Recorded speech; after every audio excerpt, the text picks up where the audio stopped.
السلام علیکم ورحمۃ اللہ وبرکاتہ۔ تمام تعریف اللہ کے لیے جو رب ہے عالمین کا، خالق و مالک ہے کائنات سارے جہان کا۔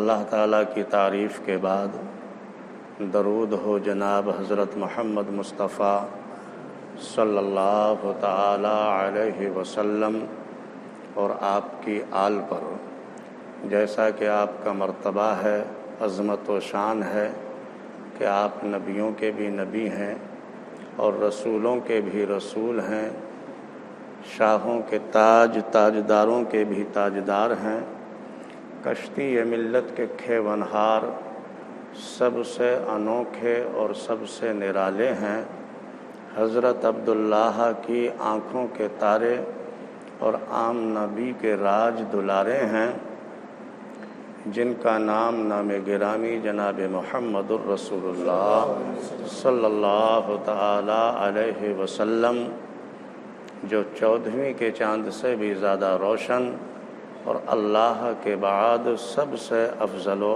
اعلیٰ ہیں، آپ کی مقدس بارگاہ میں محبت اور خلوص سے درود و سلام کا ہدیہ پیش کریں اور پڑھیں اللہم صلی علی سیدنا و شفیعنا و نبینا و حبیبنا و مولانا محمد و بارک وسلم صلاۃ و سلام علیک یا رسول اللہ، الصلاۃ والسلام علیک یا حبیب اللہ، الصلاۃ والسلام علیک یا نبی اللہ۔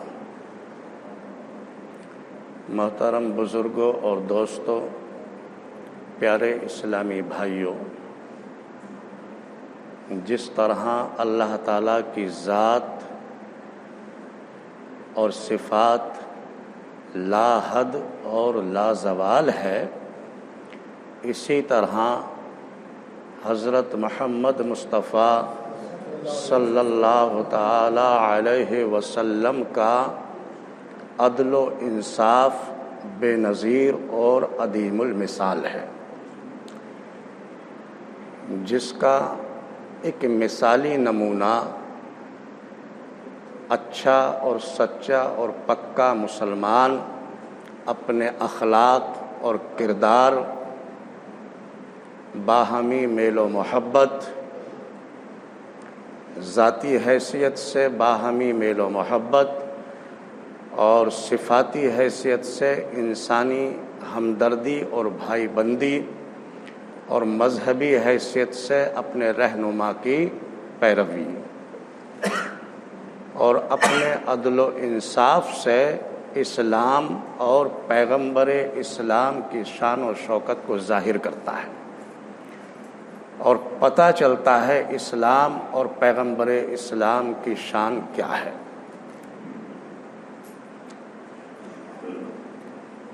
حضرات گرامی،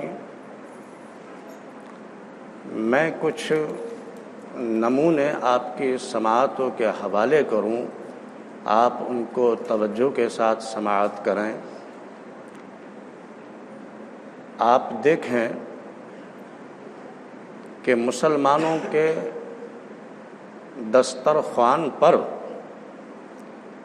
چھوٹے بڑے کی یا امیر و غریب کا کوئی فرق، کوئی بھید بھاؤ نہیں ہے، اور نہ ہی کوئی چھوت چھات سے۔ چھوٹا اور بڑا، امیر و غریب ایک ہی دسترخوان پر بیٹھ کر، ایک ساتھ بیٹھ کر کھانا کھا لیتے ہیں، اور اگر کوئی اس وقت میں آ جائے تو اس سے بھی یہ کہا جاتا ہے کہ آؤ بھائی کھانا کھاؤ، اور صرف کہا ہی نہیں جاتا بلکہ اگر وہ شخص کھانا چاہتا ہے تو اس کو اپنے دسترخوان پر بٹھا کر کھانا کھلایا بھی جاتا ہے، اور یہ نہیں دیکھا جاتا کہ یہ مسلمان کہاں کا ہے، گورا ہے یا کالا ہے، غریب ہے یا امیر ہے، کوئی کسی طرح کا بھید بھاؤ اور چھوت چھات نہیں ہے۔ دوسری بات، آپ بوقت نماز دیکھیں جب صف بندی ہوتی ہے تو اس وقت چھوٹے بڑے یا امیر و غریب کا کوئی بھید بھاؤ نہیں ہوتا. ایک فقیر اگلی صف میں اور بادشاہ پچھلی صف میں رہ کر بھی نماز ادا کر سکتا ہے، اور امیر و غریب چھوٹے بڑے سبھی ایک صف میں کھڑے ہو کر نماز ادا کر لیتے ہیں. کسی طرح کا کوئی بھید بھاؤ نہیں ہوتا. جبکہ یہ باتیں نہ تو ہمارے دسترخوان کی مثال اور نہ ہی بوقت عبادت یہ چیزیں دوسری قوموں میں کم ہی ملتی ہیں، یا یوں کہیے کہ ملتی ہی نہیں. کھانے پینے میں دسترخوان پر بیٹھنے پر بھید بھاؤ ہے، عبادتیں کرنے میں بھید بھاؤ ہے. آپ دیکھیں یہود برادری میں یہ قاعدہ ہے کہ امیروں کی عبادت گاہیں علیحدہ ہوتی ہیں اور غریبوں کی عبادت گاہیں علیحدہ ہوتی ہیں. غریب آدمی امیروں کی عبادت گاہوں میں جا کر عبادت نہیں کر سکتا. اسی طرح ہندو برادری کا بھی یہ قاعدہ ہے کہ اعلیٰ طبقے کے مندروں میں شیڈول کاسٹ کا داخلہ ممنوع ہے، جانا ہی منع ہے. اور کرسچنوں میں بھی، گرجا گھروں میں بھی یہ بات ہے کہ امیر و غریبوں کا فرق ہے. لیکن الحمدللہ مسلمانوں کی مساجدیں یہ رفاہ عام ہیں. کالا ہو، گورا ہو، یہاں کا ہو، وہاں کا ہو، غریب ہو، مالدار ہو، کوئی ہو، دنیا کے کسی کونے سے بھی تعلق رکھتا ہو، مشرق کا مسلمان ہو، مغرب میں مسجد میں جا کر کے نماز ادا کر سکتا ہے. مغرب کا رہنے والا مسلمان مشرق کی مسجد میں جا کر نماز پڑھ سکتا ہے. اسی طرح شمال کا رہنے والا مسلمان جنوب میں آباد مسجد میں نماز ادا کر سکتا ہے، اور اسی طرح جنوب کا رہنے والا مسلمان شمال میں جو مسجد ہو وہاں جا کر وہ نماز پڑھ سکتا ہے. ہماری مسجدوں میں کوئی بھید بھاؤ نہیں ہے، مسجدیں رفاہ عام ہیں، کوئی روک ٹوک نہیں ہے.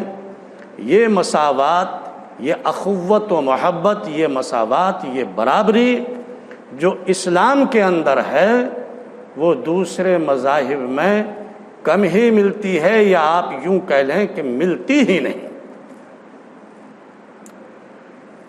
تیسری بات یہ ہے کہ حج بیت اللہ اور رسول اللہ کے روزے پر حاضری کے لیے دنیا کے تمام مسلمان جو سفر خرچ اٹھا سکتے ہیں وہ ایک ہی مرکز پر اکٹھا ہو سکتے ہیں. کوئی روک ٹوک نہیں ہے. دنیا کے مسلمانوں کو وہاں حق ہے کہ وہ وحدت کا مرکز کعبہ شریف اور مسلمانوں کے رہنما قبلہ حضرت محمد مصطفیٰ صلی اللہ تعالیٰ علیہ وسلم کے روزے پر حاضر ہو سکتے ہیں. اور دنیا کے تمام مسلمانوں کے رہنما صرف ایک ہیں، جناب محمد الرسول اللہ صلی اللہ تعالیٰ علیہ وسلم. اور دنیا کے تمام مسلمانوں کا وحدت کا مرکز ایک ہے، کعبہ شریف. جبکہ یہ دوسرے مذاہب میں کم ہی باتیں ملتی ہیں یا ملتی ہی نہیں. جو ایک ہی رہنما پر وہ لوگ مضبوط ہوں یا ان کی وحدانیت کا کوئی ایک ہی مرکز ہو، ایسا ملتا ہی نہیں. پیارے اسلامی بھائیوں، دنیا میں بسنے والا مسلمان کہیں بھی رہتا سہتا ہو، دنیا کے کسی بھی کونے میں رہتا ہو، اس کی خوراک، اس کی پوشاک، اس کا رہن سہن، اس کی زبان، اس کا علم، خواہ کچھ بھی ہو، لیکن اسلامی انٹرنیشنل 5 جملے سبھی کے یاد ہوتے ہیں. السلام علیکم ورحمۃ اللہ، لا الہ الا اللہ، محمد الرسول اللہ، انشاءاللہ اور ماشاءاللہ. یہ دنیا کے تمام مسلمانوں کے یہ جملے جو اسلامی انٹرنیشنل جملے ہیں وہ سبھی کو یاد ہوتے ہیں، خواہ ان کا رنگ و روپ کچھ بھی ہو، رہن سہن کیسا ہی ہو، علم اور زبان کچھ بھی صحیح. اور یہ وہ جملے ہیں کہ اس سلام، کلام اور کلمہ کے ذریعے ایک مسلمان دوسرے مسلمان کو فوراً پہچان لیتا ہے کہ یہ بھی میرا اسلامی بھائی ہے، یہ اللہ پر ایمان رکھتا ہے، اللہ پر یقین رکھتا ہے کہ وہی ہے کائنات کا پالنہار، اور اپنے دل میں محبت کے لیے جگہ دیتا ہے، اور اس کا دل ایک اسلامی بھائی کے تقاضے کو پورا کرتا ہے اور محسوس کرتا ہے کہ یہ میرا اسلامی بھائی ہے. جبکہ یہ باتیں دوسرے مذاہب میں نہیں ملتی. مسلمانوں، یہ محمدی سبق ہے. اللہ کے پیارے محبوب نے آپ کو انسانیت، اخوت و محبت، اخلاق و کردار، عدل و انصاف کا سبق پیش کیا ہے،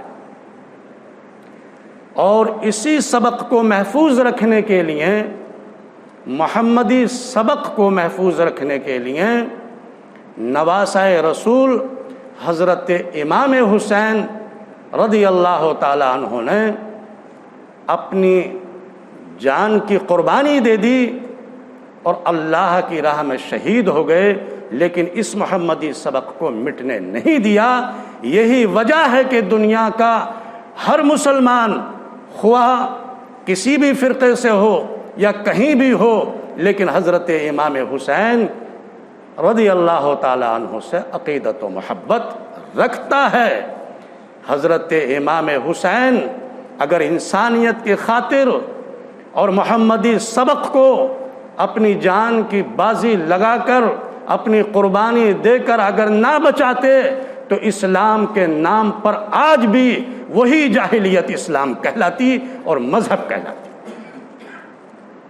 میرے بھائیوں، جو کچھ ہم کہہ رہے ہیں ان کے سمجھنے کے ساتھ ساتھ ہم اپنے دامن میں بھی جھانکتے جائیں اور خود کا بھی وزن کر لیں کہ ہم مسلمان کہلانے کے لائق ہیں یا نہیں.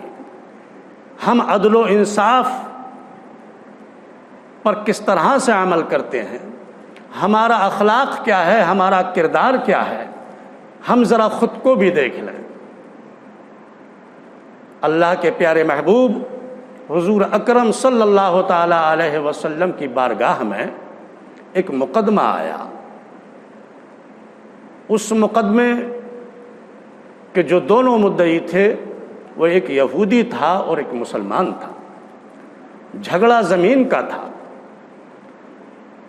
حضور اکرم صلی اللہ تعالی علیہ وسلم نے اس جھگڑے کی نوعیت کو جانا اور سمجھا، اور آپ نے فیصلہ فرما دیا اور اس مقدمے کی ڈگری یہودی کے حق میں دے دی. یہودی کی طرف وہ فیصلہ فرما دیا اور اس مسلمان کو وارننگ دی کہ خبردار خبردار اس زمین کے قریب بھی مت جانا، یہ زمین اس یہودی کی ہے. وہ مسلمان اللہ کے پیارے محبوب سے بدظن ہوا اور حضرت عمر فاروق اعظم رضی اللہ تعالی عنہ کی بارگاہ میں گیا اور وہاں جا کر کے عرض کیا، دیکھیے تو صحیح کہ ہمارے نبی نے ہمارے مقدمے کا فیصلہ ایسا فرما دیا کہ اس یہودی کے حق میں ڈگری دے دی، اور یہ بھی نہیں دیکھا کہ میں مسلمان ہوں کہ میری طرفداری فرما دیتے، میرے حق میں فیصلہ دے دیتے. حضرت عمر فاروق اعظم رضی اللہ تعالی عنہ نے جب یہ بات سنی لرز گئے اور آنکھوں سے آنسو بہ نکلے، رونے لگے۔ اتنے میں اس مسلمان نے سمجھا کہ میری اپیل سے حضرت عمر فاروق اعظم رضی اللہ تعالیٰ عنہ کو بھی یقیناً دکھ ہوا ہے، اور آپ نے بھی یہ محسوس کیا ہے کہ واقعی یہ مسلمان کے لیے، مسلمان کے حق میں فیصلہ نہیں دیا گیا اور مسلمان کے مقابلے میں یہودی کو ڈگری دے دی گئی۔ یہ بات سن کر آپ کو دکھ ہوا ہے، اور اس نے آگے بڑھ کر آپ کے کان میں کہا کہ یا عمر ذرا دیکھ لیجئے، آپ تو سمجھتے ہیں کہ میں مسلمان ہوں، حق میرا ہی تھا، یہ میرے ہی حق میں فیصلہ ہونا تھا۔ حضرت عمر فاروق اعظم رضی اللہ تعالیٰ عنہ رو رہے ہیں، روتے روتے اٹھے اور اپنے گھر میں چلے گئے۔ یہودی مسلمان، وہ مسلمان پھولے نہیں سماتا تھا، اور یہ سمجھ رہا تھا کہ عمر نے میرے دکھ کو سمجھ لیا ہے، عمر نے ایک مسلمان کے دکھ کو سمجھ لیا ہے، اس لیے وہ گھر کے اندر گئے ہیں اور اپنی تلوار سے اس فیصلے کو فرما دیں گے۔ یقیناً جو اس مسلمان نے سوچا ہوا تو وہی کہ حضرت عمر فاروق اعظم رضی اللہ تعالیٰ عنہ گھر کے اندر گئے، اور گھر کے اندر سے جب باہر نکلے ہیں تو حضرت عمر فاروق اعظم رضی اللہ تعالیٰ عنہ کے ہاتھ میں ننگی تلوار ہے، لیکن اس تلوار نے جو کیا وہ یہ کیا کہ حضرت عمر فاروق اعظم رضی اللہ تعالیٰ عنہ نے اس مسلمان کی گردن پر ایسا بھرپور وار کیا کہ سر تن سے جدا ہو گیا، اور آپ نے بآواز بلند فرمایا کہ تمام لوگ سن لیں کہ جو رسول اللہ کے فیصلے کو عمر کی عدالت میں چیلنج کرنے چلا ہے، اس کا انصاف یہ ہے، اس کی یہ ہمت کہ رسول اللہ کے فیصلے کو عمر کی عدالت میں چیلنج کرے۔ دنیا کی کوئی بھی عدالت میرے یار کے فیصلے کو چیلنج نہیں کر سکتی۔ جو میرے یار نے، اللہ کے محبوب نے فیصلہ فرما دیا ہے وہ حق ہے، اور اس کو دنیا کی کسی عدالت میں یہ ہمت نہیں ہے کہ اس فیصلے کو بدل دے۔ مسلمانوں، یہ تھا محمدی سبق کہ اللہ کے پیارے محبوب نے جو اخوت و محبت، جو اخلاق و کردار، جو عدل و انصاف قائم کیا، اللہ والوں نے، اسلام والوں نے اور محمدی غلاموں نے اس پر عمل کر کے دکھا دیا۔ حضرت عمر فاروق اعظم کی دربار میں خود ان کے بیٹے کا ایک مقدمہ آیا، اور ان کے بیٹے کے لیے یہ الزام لگایا گیا کہ تمہارے بیٹے نے زنا کیا ہے۔ جب بات کو سمجھا گیا، جانا گیا، تو وہ بات صحیح نکلی۔ حضرت عمر فاروق اعظم رضی اللہ تعالیٰ عنہ نے یہ نہیں دیکھا کہ یہ میرا بیٹا ہے، بلکہ آپ نے عدل و انصاف کی وہ مثال قائم کی کہ آپ نے حکم فرمایا کہ 100 درے لگائے جائیں اور بھرپور طاقت سے درے مارے جائیں۔ تاریخ بتاتی ہے کہ جب 70 درے لگے تو لڑکے کی جان نکل گئی، لیکن حضرت عمر فاروق اعظم نے کہا کہ 100 درے پورے کیے جائیں۔ تو محمدی غلاموں نے اپنے آقا کے سبق کو اس طرح سے محفوظ رکھا ہے۔ آج ذرا ہم دیکھیں، آج ہمارے اوپر کیسے دنیا کی قومیں اطمینان کر سکتی ہیں۔ ہم خود آپس میں اپنے بھائی کو بھائی نہیں سمجھ رہے ہیں، ہم ایک دوسرے کی جان کے دشمن بنے ہوئے ہیں اور ایک دوسرے سے نفرت کر رہے ہیں۔ ارے یہ وہ محمدی سبق ہیں کہ دنیا کی غیر قومیں میں بھی جو سنجیدہ مزاج لوگ ہیں وہ بھی ان کو اچھا کہتے ہیں اور مانتے ہیں اور ان پر عمل کرنے کی بھرپور کوشش کرتے ہیں۔ ذرا سمجھیں کہ ہم کیسے مسلمان ہیں۔ اللہ ہمیں توفیق دے کہ صحیح عمل کریں اور اس کے پابند بن جائیں۔ وآخر دعوانا الحمدللہ رب العالمین۔